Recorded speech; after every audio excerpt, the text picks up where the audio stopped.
ऐसा किसी ने कहा है कि जाति ने पूछिए साधु की, पूछ लीजिए ज्ञान, मोल करो तलवार का, पड़े रहन दो म्यान।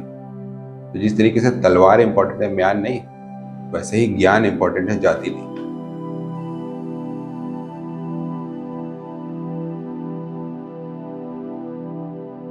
लेकिन बहुत दुर्भाग्यपूर्ण है हम लोग के यहाँ की जाति को बड़ा महत्व दिया जाता है। लेकिन देखो, बीमारियां कोई जाति पाति का भेदभाव नहीं करती, है ना। कोई भी ऐसी डिजीज नहीं है जो हम कहें कि अपर कास्ट में या लोअर कास्ट में ज्यादा होती है। किसी जमाने में हाइजीन का इश्यू था। अब आप भले अपर कास्ट हो, नहाओगे नहीं तो आपको भी फंगल इन्फेक्शन होगा, है कि नहीं।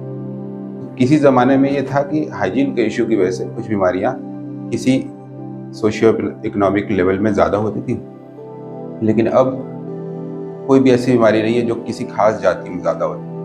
हाँ, कुछ ट्रेडिशंस ऐसे होते हैं अलग अलग रिलीजन के जो कि डिफरेंस क्रिएट करते हैं। जैसे कि मुस्लिम्स में जो प्रीप्यूज होता है उसको कट कर दिया जाता है। तो प्रीप्यूज से होने वाली जो बीमारियां होती है, कैंडिडियासिस या प्रीप्यूशियल कार्सिनोमा, जो आगे चल के होगा, वो है नहीं वहाँ की स्किन, उनमें नहीं होता। तो ये चीज़ जो है वो ज्यूज में भी ऐसा होता है, उनमें नहीं होता। क्रिश्चियंस में ज़्यादा होता है और इंडिया में ज़्यादा होता है। तो कैंडिडियासिस एक ऐसी चीज़ है जो रिलीजन के आप कह सकते हैं कि डिफरेंस। ऐसे हमें और कोई बीमारी नहीं ध्यान में आती जो किसी खास जाति में ज़्यादा होती है।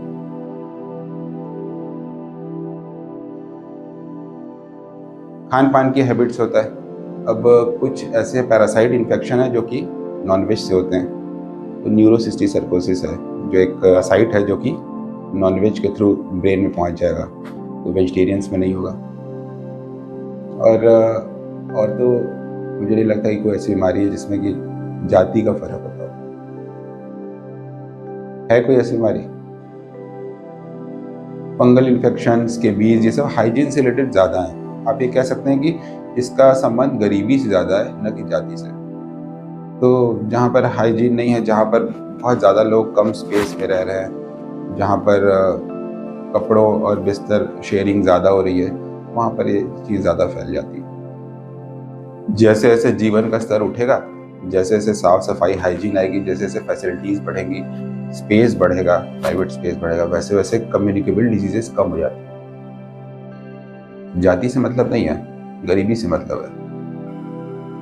अब ये जो बात हमने कही, जाति ने पूछे साधु की, पूछ लीजिए ज्ञान, ये कहने वाले कबीरदास खुद जुलाहे थे। तो हमने देखा है कि इतिहास में बहुत सारे जो कह सकते हैं कि लो कास्ट वाले लोगों ने बहुत नाम और प्रसिद्धि हासिल की है।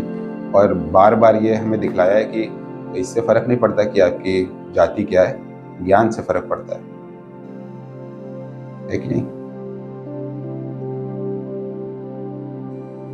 कोरोना जब फैला था तो उसका जाति से कोई संबंध नहीं था।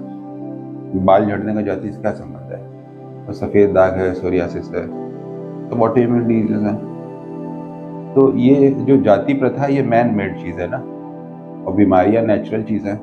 बैक्टीरिया, वायरस, फंगस को क्या पता कि आप क्या है कि नहीं।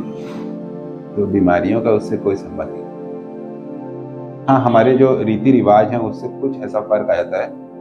अफ्रीका में एक लोग रहते हैं, जनजाति है, जो कि क्या एक प्रथा है कि जब कोई व्यक्ति मर जाता है तो उसकी डेड बॉडी को प्रसाद के रूप में अपने सदस्यों में बांट देते हैं, और उसमें जो ब्रेन वाला पार्ट है वो महिलाओं को दिया जाता है।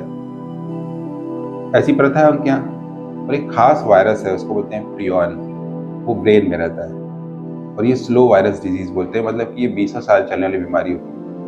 तो उनके यहाँ देखा गया कि सिर्फ फीमेल्स में डिजीज होती है। और बहुत दिन तक साइंटिस्ट लोग ये सोचे थे कि आखिरकार फीमेल्स में क्यों होती है, कौन सा जीन है जो फीमेल होती है। तो पता लगा वो जीन नहीं है, बल्कि उनकी एक परंपरा है जिसकी वजह से फीमेल्स में ये ट्रांसफर होता है ब्रेन टू ब्रेन, खाने से।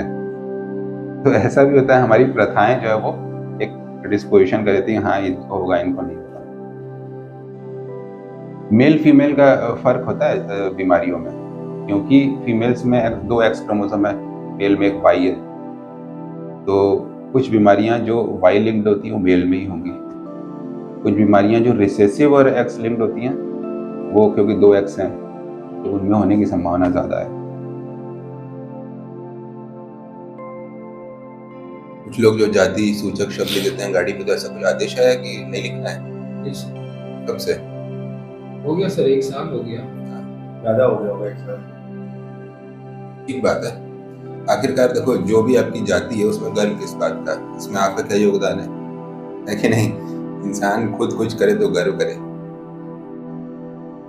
आपको तो बाई चांस आप कहीं किसी परिवार में पैदा हो गए तो कोई बात है गर्व। तो जीवन में हासिल करिए, कोई अचीव करिए, फिर उसका गर्व करिए, फिर लिखिए गाड़ी पीछे गर्व से, मैं हूँ ये, मैंने ये हासिल किया है।